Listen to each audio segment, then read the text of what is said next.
राम राम शेतकरी बंधूंनो, मी तुमचा कृषी मित्र संतोष स्वागत करतो तुमचं कृषी समृद्धी ॲग्रीटेक या यूट्यूब चॅनलमध्ये।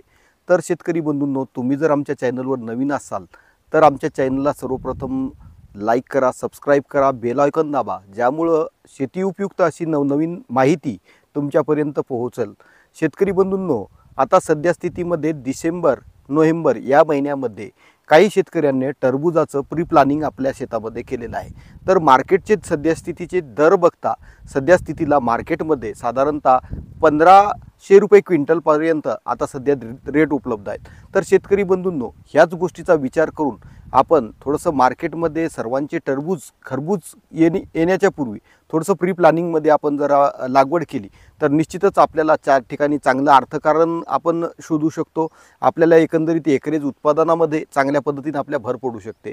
तर शेतकरी बंधूंनो, आजचा जो कन्सेप्ट आहे आपला, तर टरबूज किंवा कलिंगड या पिकामध्ये सुरुवातीला आपण जो बेसल डोज असतो तो बेसल डोज कुठल्या पद्धतीने वापरायला पाहिजे, त्यामध्ये कुठले खतं वापरायचे, कुठलं मायक्रोन्यूट्रियन्स वापरायचं किंवा त्यामध्ये कुठलं कीटकनाशक वापरायचं किंवा कुठलं जोर खत वापरायचं, या संदर्भात आपण या व्हिडिओच्या माध्यमातून सविस्तर चर्चा करणार आहोत। तर शेतकरी बंधूंनो, सर्वप्रथम आपण 1 एकरच्या कलिंगड किंवा खरबूजाच्या किंवा टरबूजाच्या प्लॅनिंगचं व्यवस्थापन करत असताना बेसल डोजमध्ये सुरुवातीच्या अवस्थेमध्ये साधारणतः आपण 100 किलो सिंगल सुपर फॉस्फेट या खताचा आपण त्या ठिकाणी वापर करणार आहोत। सिंगल सुपर फॉस्फेट शक्यतो आपल्याला झिंक आणि बोरॉन अशा दोन्ही संयुक्त कॉम्बिनेशनने युक्त असलेलं, जसं की महावीर जिरॉन किंवा आरती फर्टिलायझरचं महाझिम्बो नावानं त्या ठिकाणी आपल्याला उपलब्ध होईल ते खत आपण त्या ठिकाणी वापरायचं आहे। शेतकरी बंधूंनो, यासोबतच आपल्या जमिनीमधून हुमणी, वाळवी, सूत्रकृमी आणि इतर किडींचा प्रादुर्भाव कमी होण्याच्या अनुषंगानं आपल्याला त्या ठिकाणी बेसल डोजच्या माध्यमातून आपल्याला 100 किलो लिंबोळी पेंड, लिंबोळी केक आपल्याला त्या ठिकाणी वापरायचा आहे। त्यानंतर शेतकरी बंधूंनो, आपल्याला डायअमोनियम फॉस्फेट म्हणजे DAP या खताचा वापर त्या ठिकाणी आपल्याला 75 किलो या पद्धतीनं करायचा आहे। सोबतच शेतकरी बंधूंनो, आपल्याला म्युरेट ऑफ पोटॅश या खताचा वापर त्या ठिकाणी आपल्याला एकरी साधारणतः 40 किलो या पद्धतीनं आपल्याला बेसल डोजमध्ये करायचा आहे। त्यानंतर शेतकरी बंधूंनो, आपल्या या खतासोबतच आपल्या जमिनीमधून आपल्या पिकाच्या वेगवेगळ्या स्टेजमध्ये मायक्रोन्यूट्रियन्सची उपलब्धता व्हावी याकरिता आपल्याला एक त्या ठिकाणी सूक्ष्म अन्नद्रव्याची बॅग उपलब्ध करायची आहे।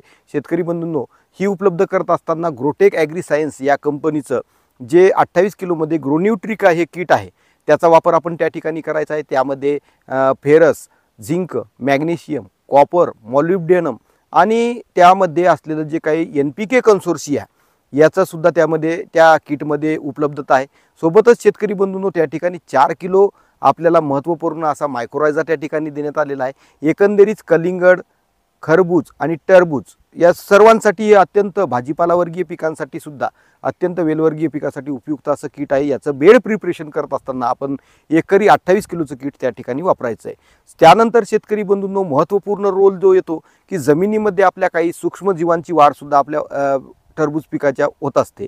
जसं की टरबूज पिकामध्ये आपल्याला सुरुवातीच्या अवस्थेमध्ये हुमणीचा, वाळवीचा या स्वरूपामधून जे की सूत्रकृमी असतात यांचा सुद्धा आपल्याला त्या ठिकाणी प्रादुर्भाव सूत्रकृमी किंवा इतर किडींच्या नियंत्रणासाठी प्री इमर्जन्स म्हणून आपल्याला त्या ठिकाणी रिजेंट अल्ट्रा हे बायर या कंपनीचं प्रति एकरी 4 किलो साधारणतः वापरायचं आहे।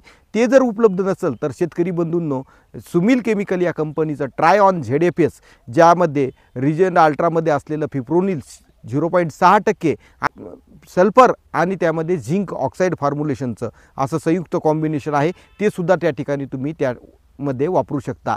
अशा पद्धतीनं शेतकरी बंधूंनो, आपल्या 1 एकरच्या बेड प्रिपरेशनमध्ये आपण कलिंगडाला आपण या ठिकाणी बेसल डोजमध्ये या सगळ्या खताचं मिक्स करून आपण वापरू शकतो। तर शेतकरी बंधूंनो, अशा पद्धतीची नवनवीन माहिती पाहण्यासाठी तुम्ही आमच्या चॅनलला लाईक करा, सबस्क्राईब करा, बेल आयकॉन दाबा, ज्यामुळं आमचे नवनवीन व्हिडिओ तुमच्यापर्यंत पोहोचतील।